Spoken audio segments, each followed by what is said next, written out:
So, Bible study on John 15:4 and 15:5. So, Jesus says, I am the true vine, and you are the branches. If you remain in me, and I in you, you will bear much fruit. Apart from me, you can do nothing. This passage is about the importance of believers staying connected to Jesus for spiritual life and fruitfulness. John 15:1, I am the true vine, and my Father is the vine dresser. John 15:4, remain in me, and I will remain in you. No branch can bear fruit by itself unless it stays on the vine, and you do not need to bear fruit unless you remain in me. John 15:5, I am the vine, and you are the branches. If you remain in me, I in you, you will bear much fruit. Apart from me, you can do nothing. And John 15:1-3 is a metaphor where Jesus, the true vine, explains that God the Father is the vine dresser who tends to the branches, which are believers. Those who do not bear fruit are removed, while those who do are pruned to become more fruitful. And Jesus says that his disciples are already clean because the word he has spoken to them. The passage emphasizes that believers must remain connected to Christ to bear spiritual fruit, just as a branch needs the vine for life. So the meaning of John 15:1-3, Jesus is the true vine. This is the seventh and final I am statement from Jesus in the Gospel of John, establishing that his life is a source of spiritual life and his followers. God the Father is the vine dresser. The Father is the gardener who tends to the vine, lovingly caring for it and working to make it more productive. Two types of branches: those who don't bear fruit. Jesus says God takes away branches that do not produce fruit. This refers to those who are not truly connected to him and are ultimately removed. Those who bear fruit, the Father prunes the branches that bear fruit so they can produce even more. This is not punishment, but a process of refinement and discipline to increase spiritual fruitfulness. Believers are already clean.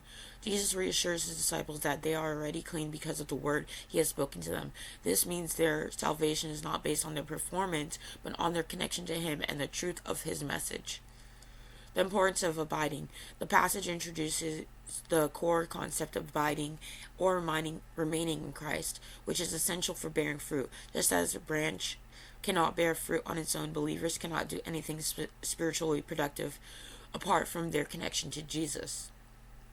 And John 15:4-5 teaches that believers must remain connected to Jesus just as branches are connected to the vine to produce spiritual fruit.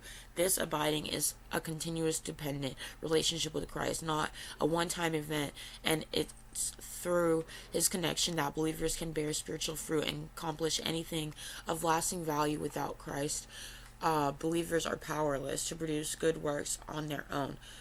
Abiding in Christ is a relationship of dependence. The passage uses the metaphor of a vine and branches to show that believers are dependent on Jesus for their spiritual life and ability to bear fruit.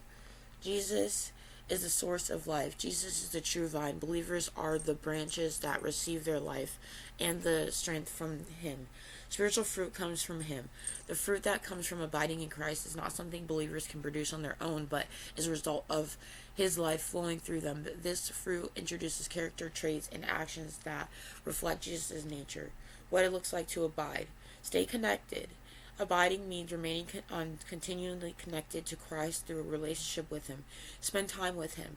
This connection is cultivated by spending time in his word, praying, and being mindful of his presence throughout the day. Follow his will. Abiding also involves obeying his commands, which comes from a deeper relationship and desire to do what he says. Trust in him. It involves relying on his strength, wisdom, and grace rather than striving in your own power. So this was a Bible study on